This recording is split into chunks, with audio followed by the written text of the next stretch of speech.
week after state Republicans there passed their monumental legislation stripping union rights in the state with no warning and no debate after an election in which they did not say that was what they were going to do.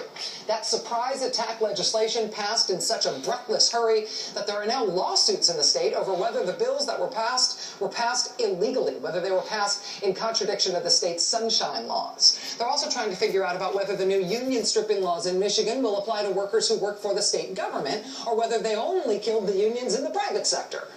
But the reason that Governor Snyder has been able to do all of this in such a hurry, the reason he was able to make the 180 he pulled on stripping union rights, for example, the reason he's able to pursue all the anti-abortion legislation and the anti-Sharia law legislation is because he can, right? I mean, Michigan Republicans are moving full steam ahead with whatever they want. They've got control of both houses of the legislature. They've got the governorship. Even after they come back next year for the next session, even after this election, which was not very kind to Republicans, including those in Michigan, they're still going to have control of both houses of the legislature. They're still going to have the governorship. They are steaming right ahead.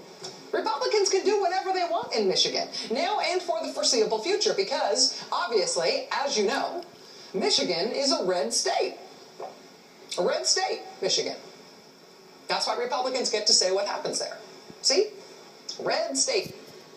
See how red a state Michigan is? See how Republican they are? Michigan voters statewide picked Democrat Barack Obama by almost 10 points over Republican Mitt Romney in the presidential race, which technically at least makes Michigan a really blue state at one level, at the level where all of Michigan's voters are voting on the same race.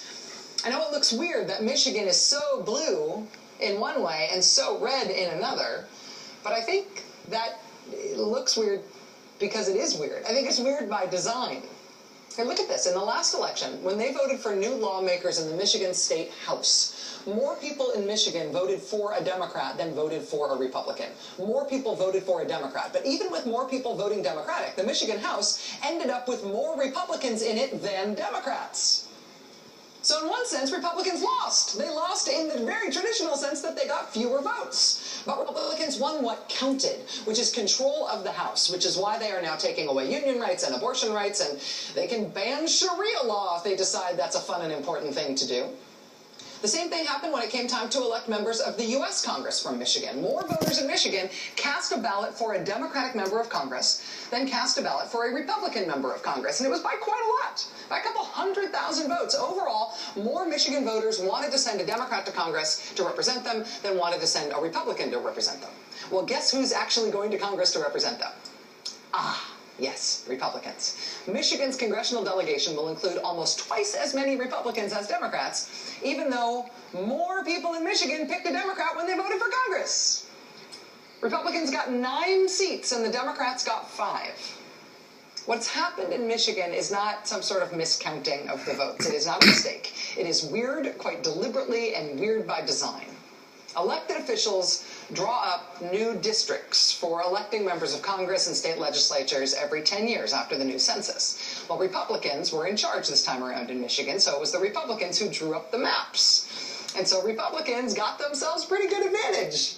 They got to decide how to clump voters in certain districts, how to divide voters in other districts, so the election would produce the maximum number of Republican candidates that conscience and the federal Justice Department would allow.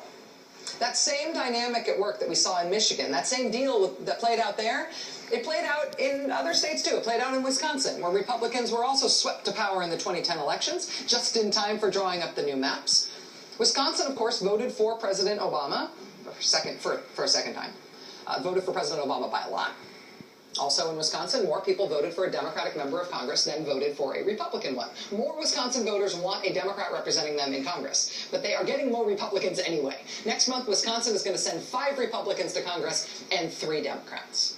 Same kind of deal in Virginia. Republicans took full control in Virginia in time for drawing up the new maps after the census. And in November, in this election, Virginia voters again picked President Obama. Now, by a margin of 70,000 votes, just 70,000, it should be noted that more Virginians wanted a Republican member of Congress than a Democratic one. It was very close, but there were 70,000 more votes for a Republican member of Congress than for a Democratic member of Congress in Virginia. But the resulting Virginia congressional delegation, not close. Look at that. 8 Republicans, it was basically evenly divided in the state.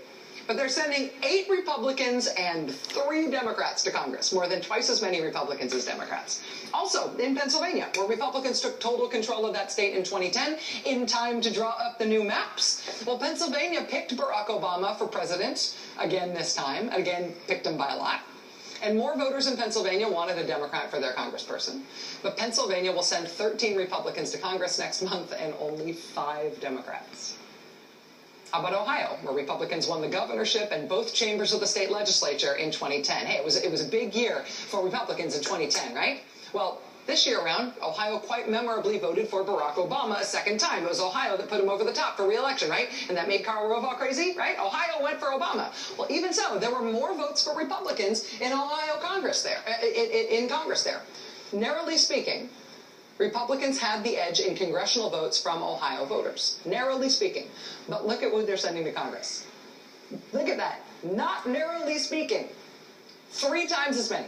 Ohio's going to send 12 Republicans to Congress and just 4 Democrats. And that is why all these blue states, which went blue in 2008 and again in 2012, ended up with dyed red legislatures, with state houses that are under total Republican control and will stay red no matter how blue the state gets for the foreseeable future. Mother Jones made this great-looking graph for this the other day. You can see that they weighted it, right? You can see for every vote it takes to elect a Republican to Congress in each of these states, you need this many votes to elect a Democrat. Because they confined all the Democrats to Democrat-only districts. So it doesn't matter how much you run up the score there. It's more difficult for Democrats to win in these states. The climb is steeper for Democrats and their supporters by design, by the design of the Republicans who drew up the districts. Imagine if we picked the presidency this way, right?